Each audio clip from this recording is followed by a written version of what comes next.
warm welcome to LexTalk World Talk Show presented by Clickaway Creators. Today we have Mark Seah with us. Mark co-heads the litigation practice in Dentons Rodyk, the Singapore office of global firm Dentons, and which it itself is one of the largest Singapore law firms. A senior partner in the firm's dispute resolution practice, Mark acts regularly in high-value international arbitration and has appeared as a lead counsel in complex disputes involving billions of dollars. So now, without further ado, let's dive into more about him. Hi, Mark. Thank you so much for joining us. Well, pleasure is mine. Thank you. Thank you so much. So it's really a pleasure to have you here. And now, Mark, I would like to ask you, the pandemic saw some courts begin moving towards more remote proceedings and availability. Is this sustainable and a possible way to increase access to justice, in your opinion? Well, thanks for that. It's a good question. Something we're all familiar with. I think it is. Right? I think that it is certainly sustainable as a parallel route in addition to physical hearings. Physical hearings have a lot to offer. It's the traditional model. But at the same time, when you have a route which allows for remote hearings where people can't travel or for some reason do not want to travel, it opens up an entire world of possibilities. And ultimately, when we talk about end consumers and what they want, you have wider choice. And that's always a good thing. Exactly. So, Mark, how would you rate the current legal system drive towards encouraging access to justice? Is there a tangible movement in closing the justice gap? Yeah, so when we talk about access to justice, this is something that, at least in Singapore, the judiciary as well as the Ministry of Law has taken on board and has indeed made a concerted effort to improve. Of course, it can be said that there is more work to be done, but to cite two recent examples as to how this is being achieved, we could look at actually what's happening right now, which is a substantial reform of the rules of court. So this is a project which is underscored by 5 ideals, one of which is access to justice.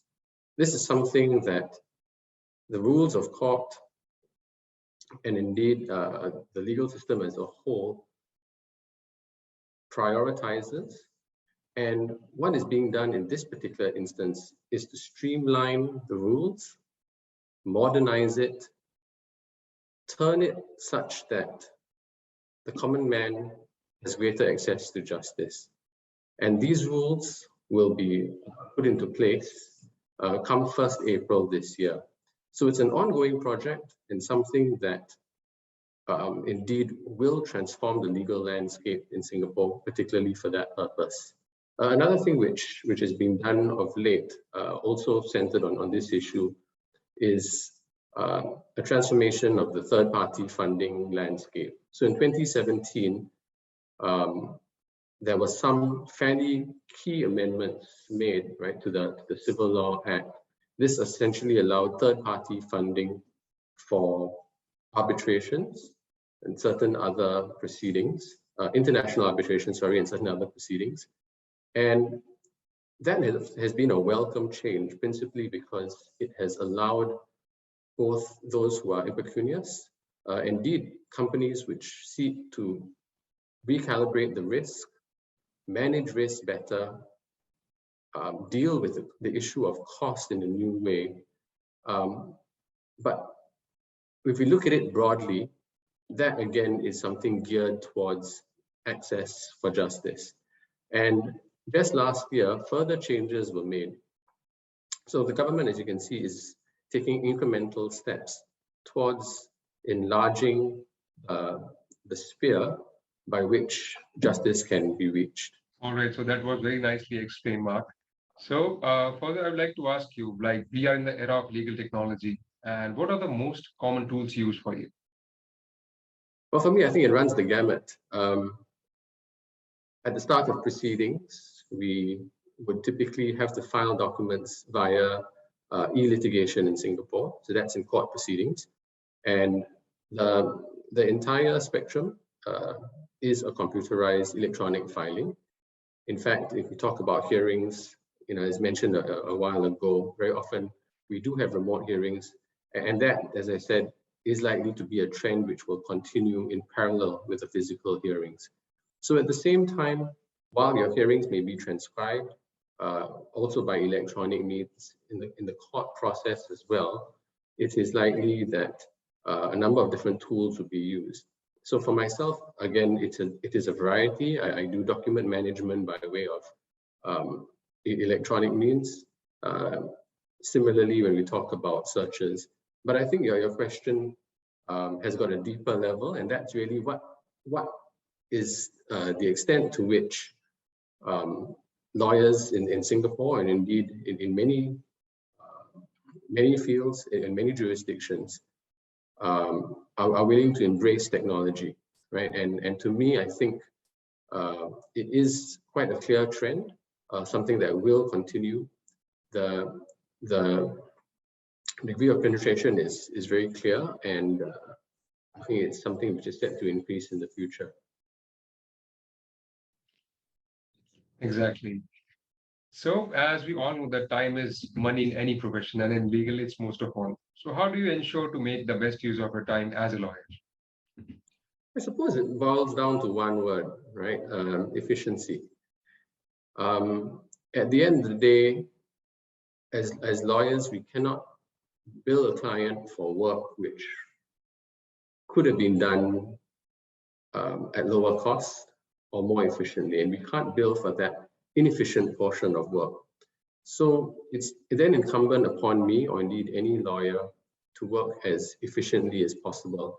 And because I work in a team with others, then it is all the more important that work which can be done by a lawyer or an individual who has a lower charge out rate does that portion of the work competently, efficiently, and in a way that allows me to leverage on the productivity of another lawyer and frees up my time for something else. And if we look at it in totality, that I think is how I would work as a team, and indeed something that I practice as far as possible to try and ensure that the product delivered to client is a cost-efficient one.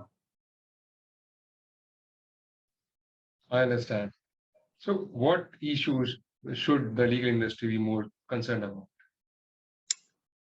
Yeah, there are a number of issues, I think, which are of considerable importance, significance in this day and age, particularly if we look at the situation surrounding the world today, the pandemic in particular.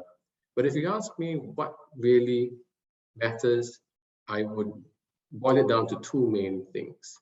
I think the first would be the issue of relevance, and the second, which is intertwined closely with that, is the issue of sustainability. I think that as a whole, the legal industry, when faced with disruption from technology, other what you could call existential threats, has to evolve and stay relevant so that it has a place in larger society. When we talk about AI, technology, disruptions, and the like, there is some of that legal work which can be replaced, perhaps more efficiently, by the technological sector, broadly speaking. But what remains very much the preserve of the legal industry as a whole would be judgment, commercial judgment, legal judgment, and perhaps the moral compass that human beings possess, and which remain exclusively the domain of human beings. So that's where I think, as a whole, the legal industry continues to be able to contribute to society as a whole. And of course, in doing so, it has to leverage on technology. Harnessing technology is something that we have to do as lawyers. But at the same time, there needs to be value add to society as a whole, so that the legal industry is not relegated to being nothing more than transactional costs. And as long as that value add is there, then I believe that the legal industry will prevail and continue to thrive as a force for good and indeed stay relevant. But one of the challenges always is staying relevant and continuing to add that value, especially when we have legal counsel, when we have GCs, when we have C-suite executives who in many respects have a good sound legal knowledge. And of course, as lawyers, practicing lawyers, we have to complement that. So that, I think, is one big issue that we still have to keep our eye on. And that intertwines or dovetails with the concept of sustainability. How do we continue to be sustainable as a profession? Now in Singapore, the number of lawyers is potentially under threat.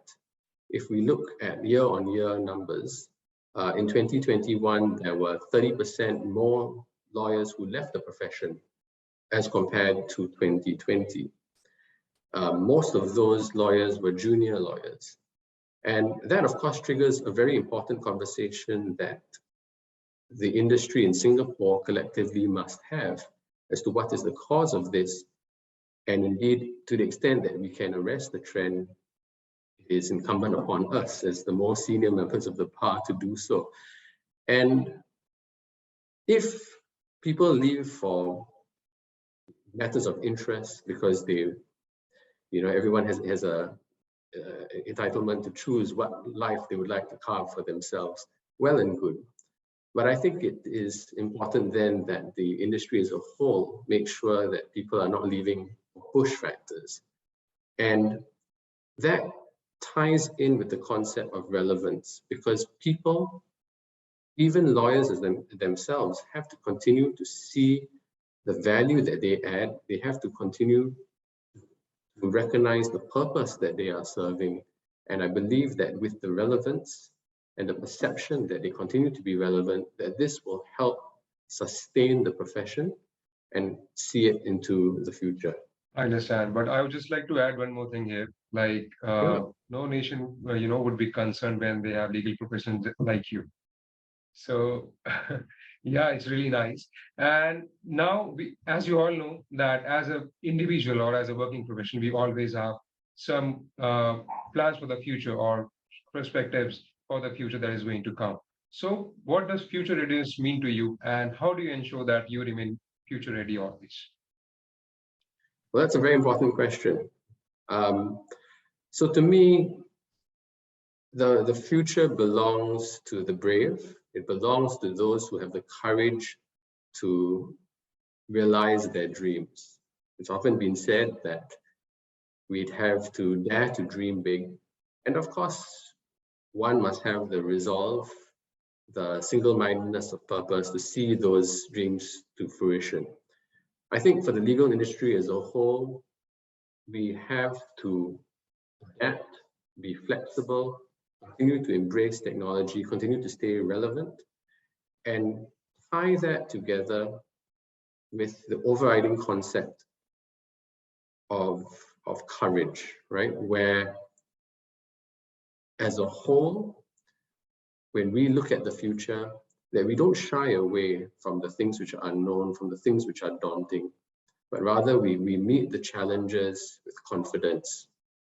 So I think as a whole, while we focus on improving ourselves, constantly learning, and of course, all of these aspects of being a lawyer, being part of a profession are important.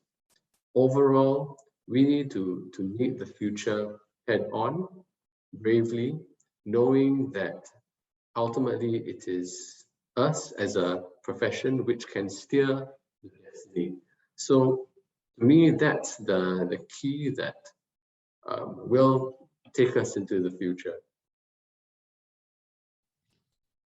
Thank you so much for sharing such great insights with us, and we look forward to having a chat with you again. in the future on some other trending topics in the international legal world.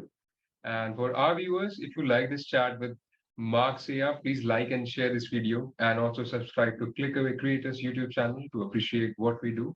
And you have surely more coming from the legal space. And this is Nikhil from LexTalk World signing off.